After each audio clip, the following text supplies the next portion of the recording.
Everybody, we're fine. We got Daniel live on location. This is Clint, Locked On Bulldogs, and we got everything that you need to hear and you need to talk about, and you need to get out of your system for this explosive win against Mississippi State. My words were chosen with absolute sincerity. We'll talk about that next. Locked On Bulldogs.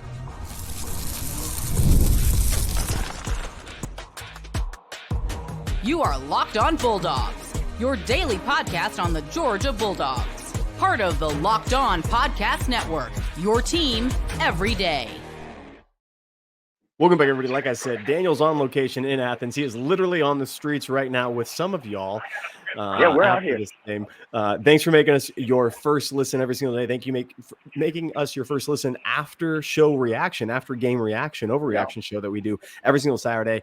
For all the loyal listeners and the everydayers, we thank you. Today's episode brought to you by FanDuel. FanDuel.com. More on them in a moment. Daniel, we get out of the Mississippi State game with a win.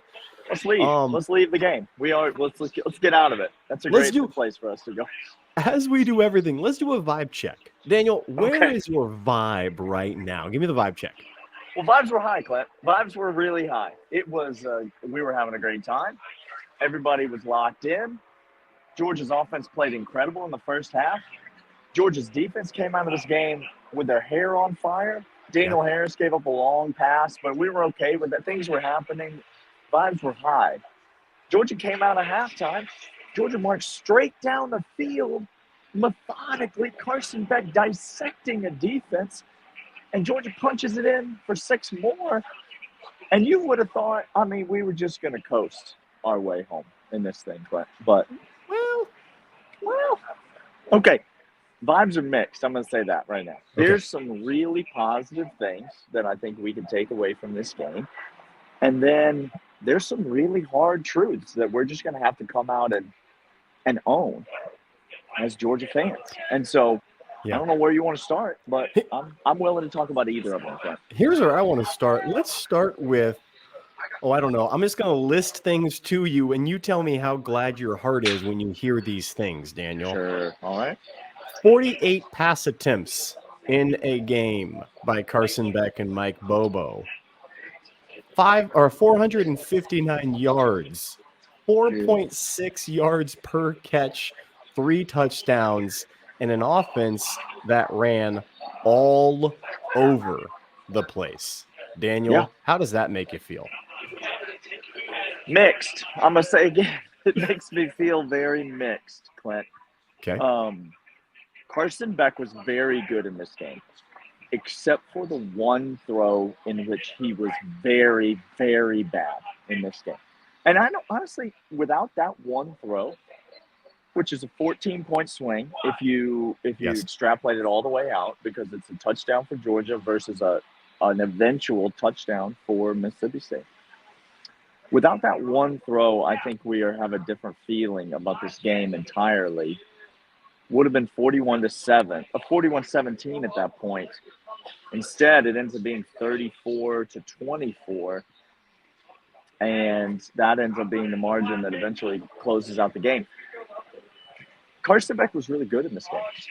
Georgia couldn't run the daggone ball, Clint. We could not run the ball. Now, we did put together a little bit of a death march there at the end. Yes, we did. We did put together, and that was largely led by the runs of ETN and Nate Frazier, both of whom I thought played well enough in this game in their part of running the ball.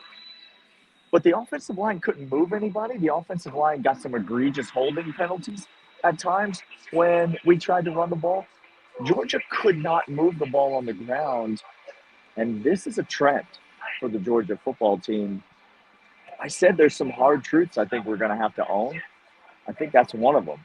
This Georgia team is just not equipped to step on your throat and run the ball the way that we wish that it was. Yeah, and I think it's really unique to me because I think we saw this really, really sad part of this game. There's all of us really quick, Georgia fans, please listen to me.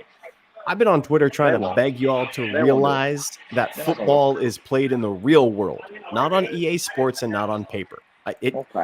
Things flow. It's ebb and flow. And here's where I start. If we want to say, well, we looked horrible against a team that Texas handled pretty well. Okay, fine. Let's talk about that. Texas scored 34 points on this team that we just scored 41 on. So like for like, we win against Texas 41-34. Cool. I'm fine with that. But that's not how games go. Games ebb and flow. We saw this run game starting to pick up with Branson, Daniel. We saw him running in the middle. We saw him running with leverage and authority. And then he gets hurt, and it was so devastating because we saw the beginning of it, Daniel. And we saw this team starting to do that. ETN getting on the edge, Frazier coming in. It's going to be unique to see what happens now because I think we're down now to 2 running backs and Cash Jones being the auxiliary throw and receiving guy on the backfield, which may be unique taking forward. But you're right. The run game wasn't there. The pass game was. Carson Beck, that one stupid throw. I don't know. I think he was trying to lead Lawson Lucky. Or was that Oscar? There was a miscommunication. It was Lawson Lucky. There was a Yeah. miscommunication. Carson Beck was not walking off the field patting his chest like, oh, No. that's on me. That's my bet.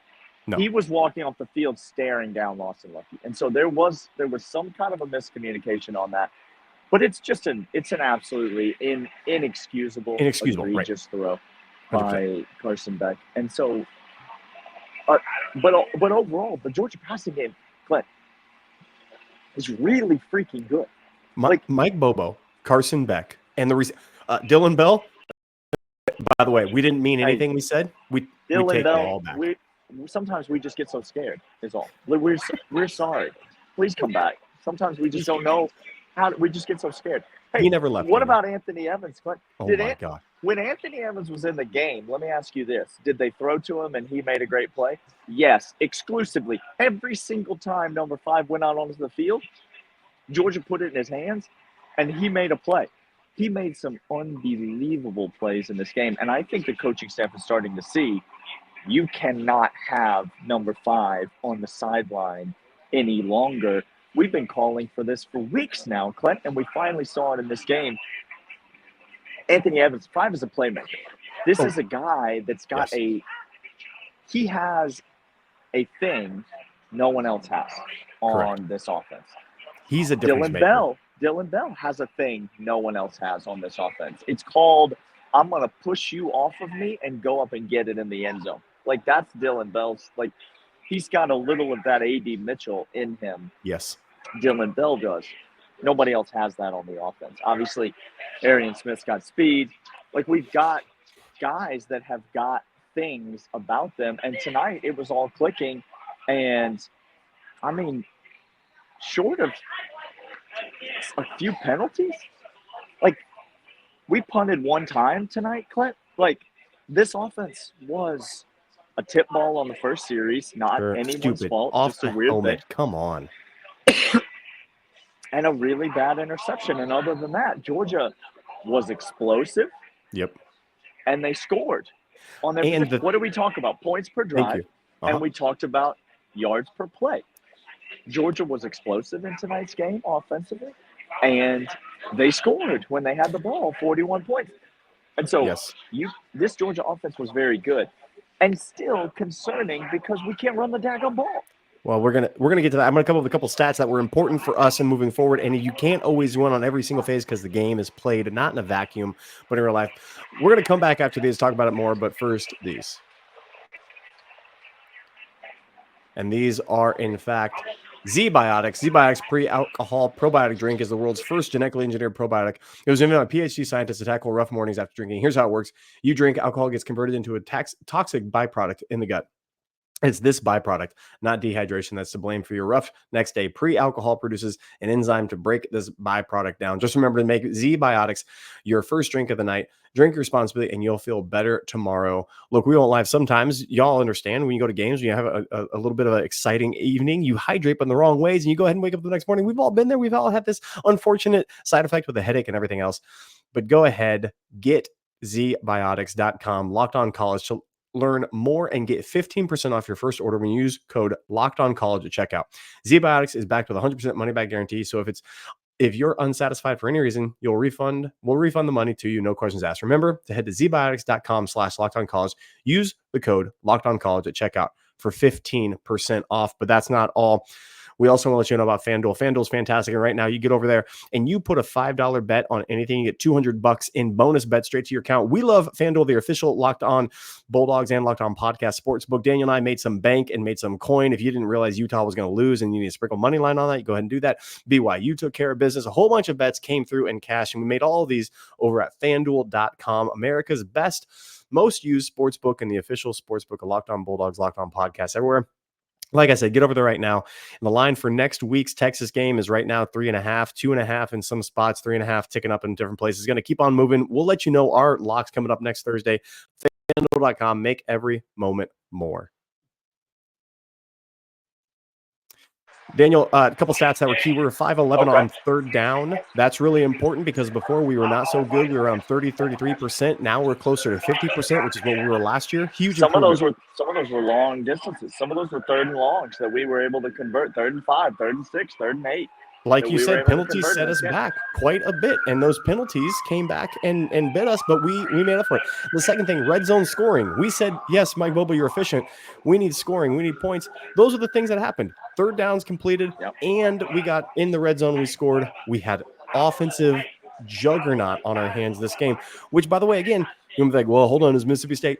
Texas wasn't able to do that, what we did against the same defense, like for like, guys. So our offense is fine. Run game does need to pick up. I actually think it's going to be really unique going forward. Frazier is now the number 2 option. I don't think we're going to see Branson for some time. It didn't look good after the game.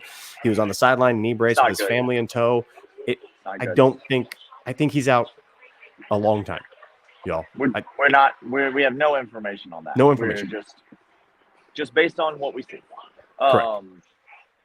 Also, was that first ad read for me, Clint? I'm just not. It's the overreaction show. Did you put that in there specifically? I pointed to you possibly. It felt personal. I just want to say for the record. I said we've all been there. That was colloquial. What I meant was. Some of us have actually been here, like here. This is where we've been. I don't know where you've been, but I've been right here. The Georgia offense, I thought overall played well. How could you not think they played well? They did, struggle a little bit late third quarter or mid third quarter, late third quarter. But really, everyone's going to get on. This is what frustrates me about Georgia fans. Everyone's going to get on here and talk about Mike Bobo and Carson Beck. Why? Because Mike Bobo and Carson Beck are the thing. That's the talking point, right? Like, that's what we talk about. It's Mike Bobo and Carson Beck. Correct. Can I ask you this, Clint? Go ahead. Was the defense any good tonight? Like, Georgia's defense, were they any good tonight? Like, there were some bright spots, but overall, no. No, they weren't good. I said this on Friday. Mississippi State doesn't have a bad offense. No. They don't have a below average or poor offense. They have the worst offense in the SEC by a mile, and one of the worst offenses in the country by a lot. 122nd in yards per play. They're 79th in total offense. Like, this is a really bad offense. They have not been explosive. Guess what they were tonight against this Georgia defense? They were explosive, Clint. They have not been able to score points. Guess what they did tonight against this Georgia defense, Clint? They drove the length of the field multiple times and scored a bunch of points against this Georgia defense. It was not a good look for this Georgia defense. And it started so promising. Stuffing the inside run, getting after it on the outside, playing tight press coverage. And then, Clint, we started getting bombed over the top. And Mississippi State realized, oh, I see. All we have to do is throw it up there one-on-one for our guys. And after that, everything changed on the defensive side of the ball. Glenn and Kirby started calling a different game. All of a sudden, that inside run that we've been stuffing, Glenn, that was back. It was there. It was working. Yeah. I don't know what to make of this defense. I was so excited as this game got started, and now I'm so underwhelmed by what I saw. Here, I'll tell you this. Van Buren's a difference maker on that offense. I'm telling you this right now. Shapen was not it at wide or at quarterback. I think this guy adds another element. He gives this offense some explosiveness. I don't think that is the whole story. We've been saying this for a long time. Let me say it again. Everett and Harris ain't it. We need Ellis. You saw Ellis Robinson. I just got done, or on people are doing a live show. When Ellis Robinson got in the game, Daniel, he looks far different. Guys, he's different. He might be, and I know we got Humphreys on that. He might be our best corner today. I'm not joking. Let me tell you this. All 4 of our corners got in the game tonight, and all 4 of our corners had a one-on-one ball thrown up to their man. Uh-huh. And 3 of our corners gave up touchdowns or long completions. The fourth one picked it off. It's just that the throw was so poor that he was out of bounds by the time he came down with it. He made an unbelievable play on the ball, but he wasn't 2 strides behind the guy running, trying to catch up like Julio was on the last touchdown, like Harris was on the first long pass play, like Dalen Everett was at other times in the game. He wasn't trailing. No, he wasn't trailing. He was in phase, turned around, looking for the football because he's right there, stride for stride with the guy. Kirby said on the post game, Daniel, when we were listening to it, we gifted them 14 because of blown assignments, and those are squarely on the shoulders of the aforementioned cornerbacks not named Ellis Robinson. We gifted them 14 and probably 100 yards of offense. We take those 14 points and those 100 yards of offense off the board because of 2. They did motion. They did what Alabama did. You motion somebody in, you don't communicate well with the rest of the linebackers and the safeties, and you get lost with your eyes and somebody's behind you, and it scores points. Now, we could talk about next week. We're going to be previewing Texas a little bit, what Texas does. Does Texas motion a lot with their wide receivers, Daniel, and move people around? Check back next week when I talk about Texas average depth of target. Check back next week when I talk about average yards per reception for Texas wide receivers. Check back next week when I talk about Steve Sarkisian's game plan and what he likes to do. Y'all, it's not going to be favorable. It's not a favorable matchup for the I anticipate some Clemson 3 years ago zone coverage with 3 back in the back line with our defensive scheme. We can't man up against the wide receivers and go toe-to-toe with them because we don't have the dudes on the back end, on the boundary side. Field side, we might have one. And unless Ellis Robinson's in there, then we could change the game a little bit. Yeah, but you still only got one. You got one. I know. Oh, it was really quick. I had to. It was, and people know. People know. If you know, you know. If you know, you know. We're going to come back after this, give our final thoughts of the game. But first, we'll let you about these. And these are, in fact, Robinhood. Robinhood's fantastic. Robinhood Gold is the place you need to go. It used to be just for the 1%, and now it doesn't just take the 1%. Robinhood Gold, you don't need a silver spoon to eat up the financial favors of the 1%. Robinhood Gold allows you to get the rates and perks usually reserved for high society. Now, the resourceful individual with Robinhood Gold can earn the very liberal rate of 4.5 APY on uninvested cash, receive unlimited 1% deposit bonuses, and be rewarded with a handsome 3% retirement bonus on an IRA account. Robinhood Gold provides the privileges of a high net worth for any net worth. The generous benefits are now available for only $5 a month. The new gold standard is here with Robinhood Gold. Sign up at robinhood.com/gold. Terms apply by product. Specific disclosures, visit robinhood.com/gold. Investing involves risk. Rate may change. Gold membership is offered by Robinhood Gold LLC. All right. So yes, we offense showed out. I'm happy about that. Defense has some, but here's what improved on the defense. You said it for a half, and we can talk about the offense. I want to juxtapose the Alabama game, the Auburn game, and now what we saw today. We saw offense being absolutely ran over by Alabama defense for a half. For the last 10 quarters, Georgia's offense has been clicking. We've been improving ever since that point. We saw Georgia's defense give up a quarter of points and then go ahead and lock down Auburn. We showed you the cracks. I saw tackling improve. Dan Jackson, by the way, I apologize. Sometimes we just get so scared, Dan. I apologize. Sometimes we just don't know. We have short tackling downhill in a hurry. With the intent of putting his body on the line. Yeah. Every single play. Clint. My bad, Dan Dan. Jackson's a national treasure. He's a national treasure. I love having him. KJ Bolden is different. Two things can be true. I was wrong about Dan. I was still right about KJ. KJ Bolden broke on that ball, intercepted it. Yep. We need him, Malachi. Dan, Malachi, and KJ are going to be so crucial in this next week. They showed out a little bit. Malachi was running fast all over the place. DBs were not. I saw Michael Williams be in there sparingly. He's not 100%, but he's well enough to play. When he was in there, he did wreak havoc. He just wasn't in there enough, sadly. This defense got popped with a couple of odd plays, and you're undisciplined if you're not doing it. We have a number of Georgia players, ex-players, who we communicate to over on a couple different platforms say there's only so much. You could tell these guys are being coached up because Ellis Robinson gets something. He's doing a good job. Certain backers are doing a good job.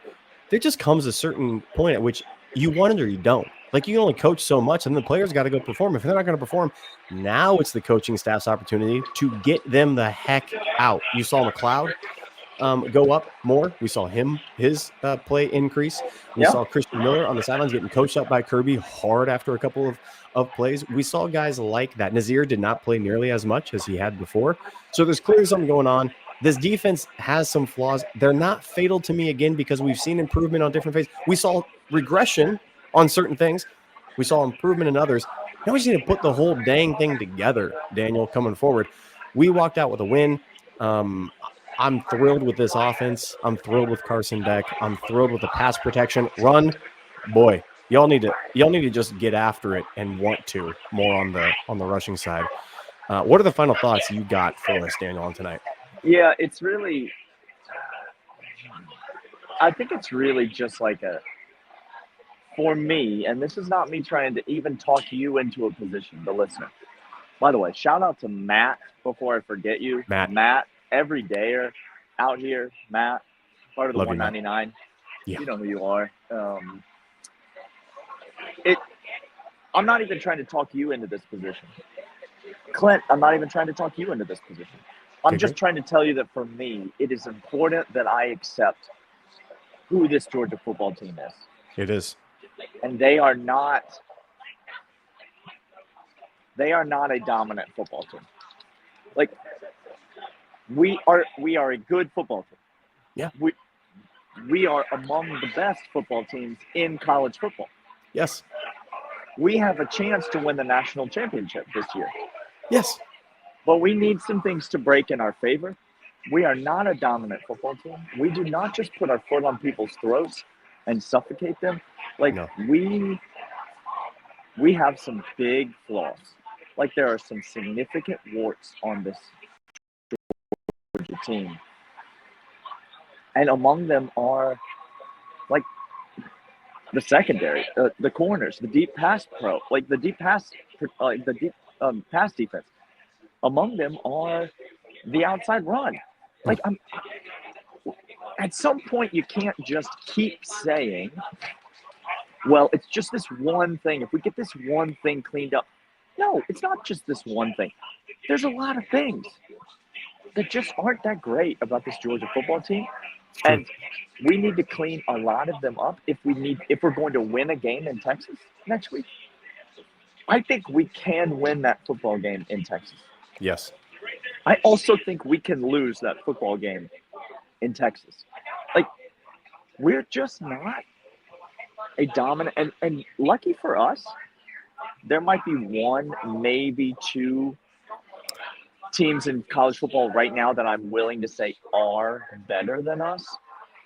Tennessee definitely scored a point in the first half against Florida, Clint, right? But Dan, I'm sorry, you're not against Florida. They definitely scored a point with Nico. Well, Daniel, I know you're on the road. I know you're traveling. Maybe you don't have your TV set up as you normally do. Nico is playing quarterback, Clint. I know Tennessee scored a point in the first half against Florida. Dan, I don't want you to be asinine out here. He has thrown a pick, and that's the biggest stat line he has done. And Tennessee okay, so he does have statistical accomplishments. He does, yes. Okay, he does. Great. There's maybe one or two teams that I'm willing to say right now are definitely better than Georgia. Alabama's certainly not one of them. No. We'll find out next week about Texas. Yep. I think we just have to accept who this Georgia team is. We can still win the national championship. Correct. But this is not Georgia's just running over people. Georgia's so much better than everybody else. Like, beat our chest. If we win the national championship at the end of this year, we're going to be like, oh my gosh, that team really excelled in the key moments and put it all together for just a few minutes, got a couple of breaks to go their way. And wouldn't you know it, we ended up winning the national championship. That's what we're going to end up saying at the end of the year if this Georgia team gets it done. I don't know that we will, but I just need myself, and maybe as many of you as will come with me, to stop expecting this Georgia team to be like a 2021, 2022 Georgia. Because that's just not who we are. By the way, Ben, Dukes, I hope you're listening, because we're trashing the defense right now. We're not that. We have fatal flaws. We need to clean them up. We have fatal flaws. Guys aren't playing. You know Dukes is listening, and you know Dukes knows. Oh, that Dukes is the best. We love Dukes. He's an everydayer as well. We love him. He is Daniel. I'm Clint. This is Locked On Bulldogs, part of Locked On Podcast Network. Your team every single day. We'll be back on Monday, getting ready, doing more overreaction, getting ready for Texas, because Daniel, that game is We're going to be breaking down a lot of stats. There's going to be a whole week of Texas talk. I'm ready to flush this. I do have some thoughts about some things that I saw being in the stadium. I'll share those on Monday. I have some freshman linebacker thoughts that are just going to continue to percolate. The best thing about being in Sanford Stadium, Clint, is watching kickoff coverage. Yeah. It's the best thing in the world, watching kickoff coverage. You and I knew that Trayvon Walker was him. When did we know? What? The first kick, when he was the first man off of the kicker's foot, going straight down the field. Is that 44 a defensive tackle covering a kickoff like that? It was. Oh, he might be him. I'm just going to tell you right now, Chris Cole and Justin Williams. Yeah. Clint, the best part of being in Sanford Stadium, yes, sir, is watching kick coverages, because some of these freshman linebackers, y'all, are built different. The man over here is trying to get me on his, because he said inside linebacker, freshman inside linebacker with speed and pop and tenacity. And I said, what if you hold the one, because I'm gonna bring Dose. We're gonna go for Dose here. Yeah, we got a pair. They come as a pair. Come as a unit. We'll see you guys on Monday, everydayers. Thanks for being here. Love y'all. Thanks for giving Daniel shout outs. He was in the stadium. We love all of y'all. We'll see you guys later. See ya.